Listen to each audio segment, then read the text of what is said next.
Hello my dear friend, this is Supraj Rajan.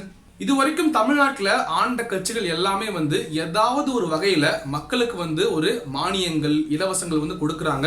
இப்போ டைரக்டாகவே பணத்தை கொடுத்து செலவு பண்ணுங்க, சேமிங்க அப்படின்னு சொல்றாங்க. இப்போ 2026 சட்டமன்ற தேர்தலில் போட்டியிடக்கூடிய கட்சிகளும் பார்த்தோம்னா நாங்கள் 2000 தரோம், 2500 தரோம் அப்படிங்கிற மாதிரி வாக்குறுதிகள் சொல்லியிருக்காங்க. இந்த மாதிரி ஒரு இலவச திட்டங்கள், மானிய திட்டங்கள் தமிழ்நாட்டுடைய வளர்ச்சிக்கு சாதகமா பாதகமா அப்படிங்கிற ஒரு விஷயத்தை நாம பார்த்தோம்னா இன்னைக்கு பேச போறோம். இந்த ஒரு வீடியோல எந்த ஒரு கட்சிக்குமே சாதகமாகவோ பாதகமாகவோ நம்ம பேச போறது கிடையாது. இந்த ஒரு வீடியோவோட ஒரு முக்கியமான ஒரு நோக்கம் மக்களுக்கு இதை பற்றிய ஒரு அடிப்படை அறிவு கொண்டு போய் சேர்க்கணும், அதுல என்னுடைய ஒரு பங்கு இருக்கணும் அப்படிங்கிற ஒரே ஒரு காரணம் மட்டும்தான். பார்க்கலாம், லெட்ஸ் கோ.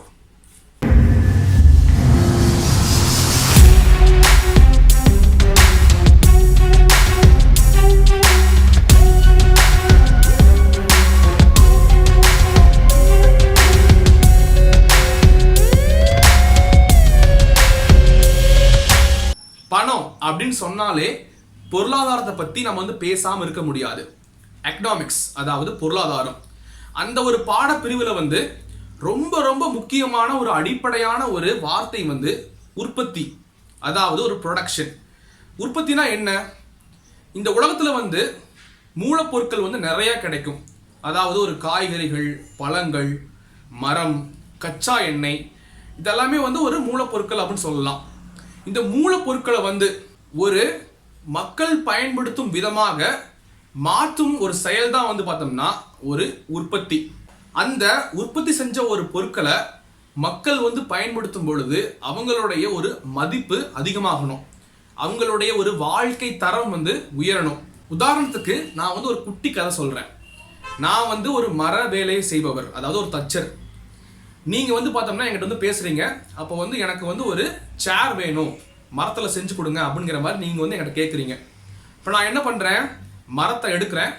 அந்த மரத்தை பார்த்தோம்னா என்னுடைய உழைப்பு திறமையால அந்த மரத்தை நான் ஒரு நாற்காலியா மாத்துறேன், ஒரு சேரா மாத்துறேன்.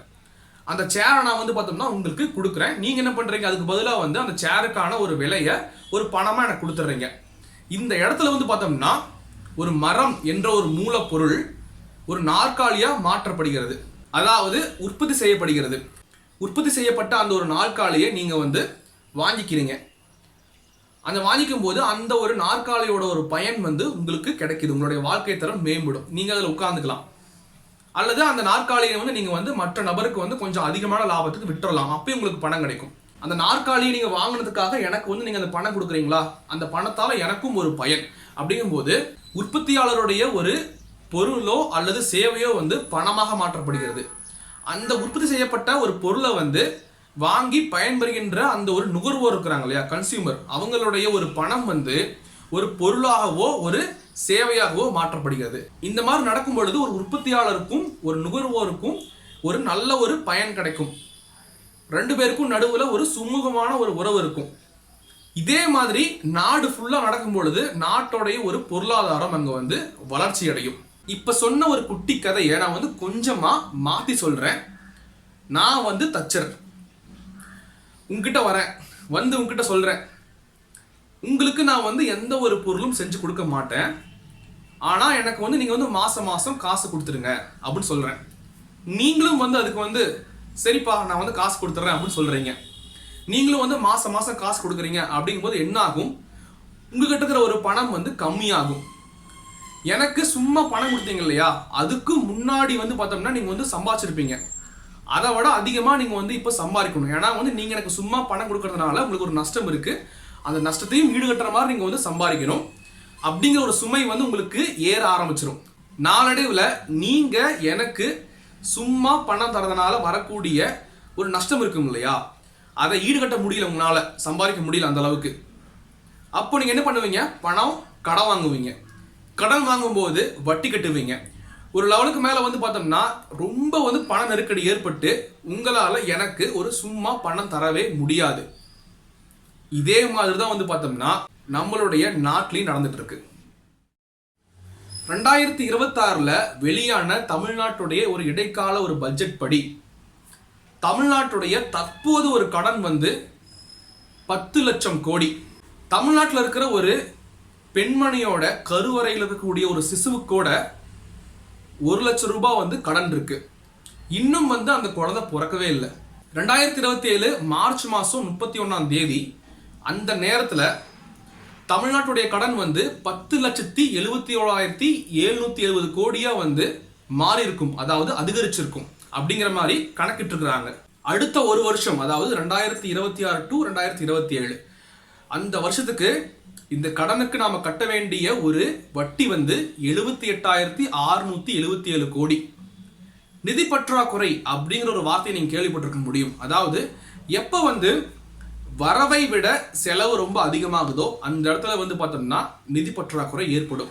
2026 to 2027 அந்த ஒரு வருஷம் வந்து பார்த்தோம்னா அரசாங்கத்துடைய பட்ஜெட்ல வந்து 1,79,000 கோடி வந்து கடன் வாங்க திட்டமிட்டு இருக்கிறாங்க அப்படிங்கிற மாதிரி வந்து சொல்லியிருக்காங்க.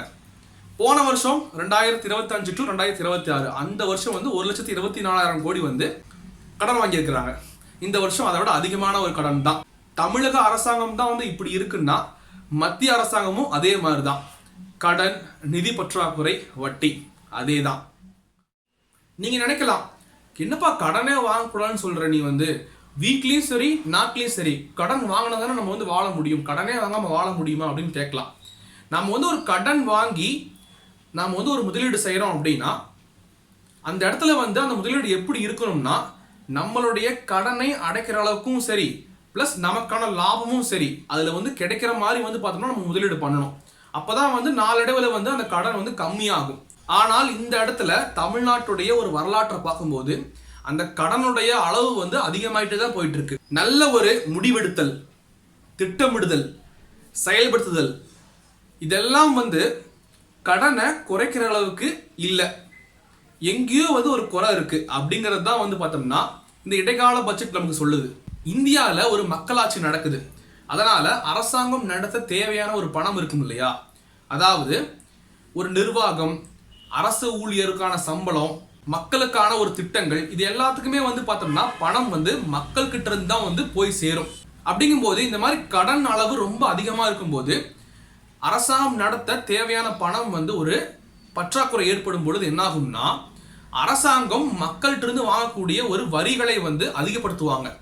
Income tax, GST, corporate tax, water tax, property tax இந்த மாதிரிலாம் அதிகப்படுத்தும் பொழுது என்னாகும்னா மக்களுடைய அத்தியாவசிய பொருட்களுடைய விலை வந்து ரொம்ப அதிகமாகும். சாப்பிட்றதுலேருந்து ஆரம்பிச்சு பெட்ரோல், டீசல், மது, அப்புறம் பத்திரப்பதிவுல நீங்க வந்து செலுத்தக்கூடிய ஒரு கட்டணம் எல்லாமே அதிகமாகும். ஒன்னா அத்தியாவசிய பொருட்களுடைய விலை வந்து ஏறும், அல்லது விலை வந்து ஏறவே இல்லை அப்படின்னா கூட நாம வந்து அதே விலைக்கு வாங்கக்கூடிய பொருட்களுடைய அளவு வந்து கம்மியாகும் அல்லது தரம் வந்து கம்மியாகும். இந்த இடத்துல நீங்க வந்து என்கிட்ட கேட்கலாம், இலவசங்கள் வேண்டான்னு சொல்றீங்களா? நான் வந்து 1000 ரூபா வாங்கிட்டு இருக்கேன், நாளைக்கு 2000 ரூபா வாங்குவேன், 2500 வாங்குவேன், எனக்கு சேமிக்கிறேன், செலவு பண்றேன், நல்லா தான் இருக்கு, பயனுள்ள வகையில தான் இருக்கிற மாதிரி தோணுது அப்படிங்கிற மாதிரி நீங்க நினைக்கலாம். இந்த இடத்துல நான் என்ன சொல்ல வரேன்னா வந்து சுப்ரீம் கோர்ட்ல 2024 மின்சார திருத்த சட்டத்துக்கு எதிராக தமிழ்நாடு மின் விநியோக கழகம் வந்து ஒரு கேஸ் போடுறாங்க. சுப்ரீம் கோர்ட்டோடைய ஒரு தலைமை நீதிபதி உள்ளடங்கிய ஒரு 3 பேர் கொண்ட ஒரு நீதிபதி குழு வந்து அதை வந்து விசாரிக்கிறாங்க. அவங்க என்ன சொல்றாங்கன்னா, தமிழ்நாட்டில் வந்து இந்த 100 யூனிட் ஃப்ரீன்னு சொல்லிட்டு ஒரு ஸ்கீம் இருக்கு இல்லையா மின்சாரம், அந்த ஒரு சலுகை வந்து அந்த 100 யூனிட்டுக்கான பணத்தை வந்து கட்டுறதுக்கு தகுதியான வசதியான மக்களுக்கும் போய் சேர்ந்துட்டு இருக்கு. இந்த மாதிரி இலவசங்கள் வந்து அதிகமாயிட்டே போயிட்டு இருந்துச்சுன்னா மக்களுடைய ஒரு பொதுநலன் வந்து பாதிக்கப்படும், மக்களுக்கான ஒரு அத்தியாவசியமான நலத்திட்டங்கள் வந்து செய்ய முடியாம போகலாம், நாட்டுடைய வளர்ச்சியை பாதிக்கும் அப்படின்னு சொல்றாங்க. இதே முடிவை தான் வந்து இந்த 2000 ரூபாய் 2500 ரூபாய் ஸ்கீம்லயும் நான் சொல்றேன். இந்த 2000 ரூபாய் 2500 ரூபாய் ஸ்கீம் வந்து மக்களுக்கு ஒரு நன்மை கொடுக்குதுன்னு வச்சுக்கலாமே. அவங்க வந்து செலவு பண்றாங்க, சேமிக்கிறாங்க, ஆனால் வந்து அது தற்காலிகமானது. இந்த ஒரு ஸ்கீம்னால வரக்கூடிய ஒரு நன்மையை விட தீமை தான் ரொம்ப ரொம்ப அதிகம். ஆனால் உண்மையை சொல்ல போனா இந்த ஒரு ஸ்கீம்னால வரக்கூடிய தீமை வந்து நிறைய பேருக்கு தெரியவே தெரியறது இல்லை. தெரிஞ்சாலும் வந்து அது வந்து நம்ம அலட்சியமா எடுத்துக்கிறோம். அந்த இடத்துல நம்மளுடைய ஆசை தான் வந்து அறிவை வந்து வென்றிடுது.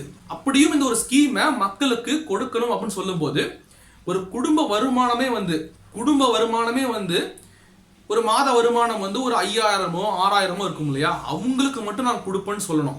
ஏன்னா அவங்களுக்கு தான் உண்மையிலேயே 2000ங்கிறது பெரிய அமௌண்ட், 2500ங்கிறது ஒரு பெரிய அமௌண்ட்.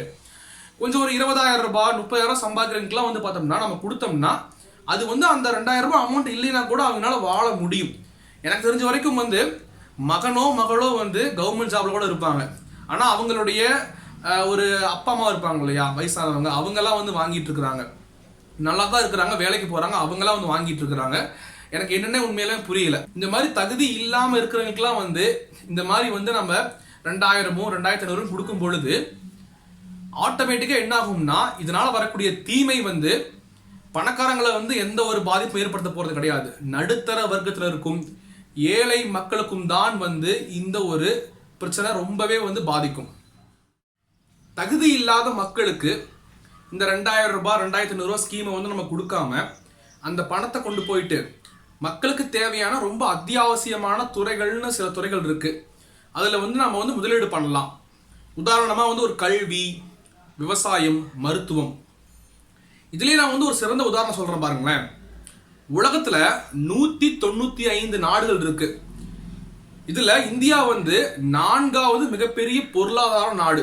ஆனாலும் இந்தியாவில் வந்து 12வது முடிச்சுட்டு காலேஜ் போகிற மாணவ மாணவிகள் வந்து 16ல் 4 பேர் மட்டும்தான் போகிறாங்க. 10 பேர் வந்து பார்த்தோம்னா வீட்டில் வந்து காலேஜுக்கு பணம் கட்ட முடியாது, அந்த சூழ்நிலை அவங்களுக்கு இருக்கிறதுனால தான் அவங்க வந்து போக முடியாத நிலைமை இருக்கிறாங்க.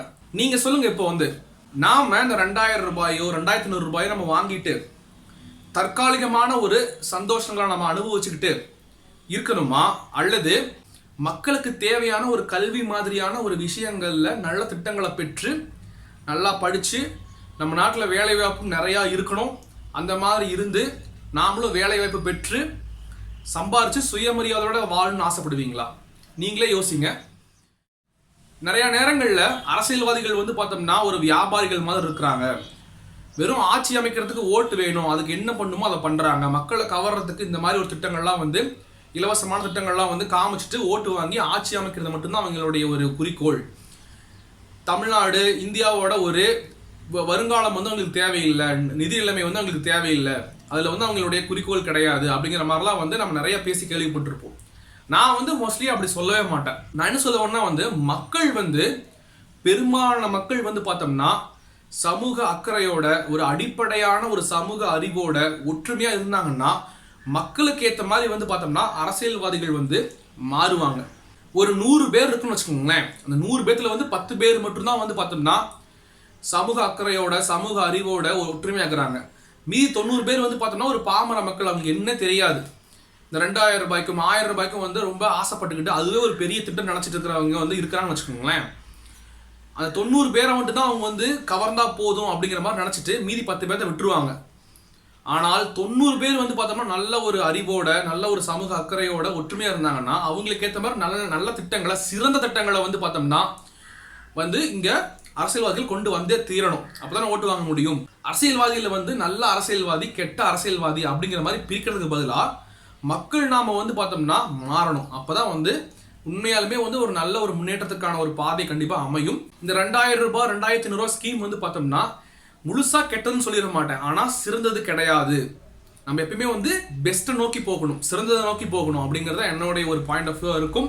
இந்த 2000 ரூபாய் 2500 ஸ்கீம் பற்றி உங்களுடைய கருத்து என்ன? உங்களுடைய வாழ்க்கை வந்து எப்படி மாறும் நீங்கள் நினைக்கிறீங்க? அதே நேரத்தில் வந்து இந்த சமூக நலம் வந்து எப்படி இருக்கும் இந்த ஸ்கீம் வந்து செயல்பட்டா அப்படிங்கிறது நீங்கள் என்ன நினைக்கிறீங்க அப்படிங்கிறது வந்து பார்த்தோம்னா கமெண்ட் செக்ஷனில் சொல்லுங்கள். பார்ப்போம் சீக்கிரமா. நன்றி.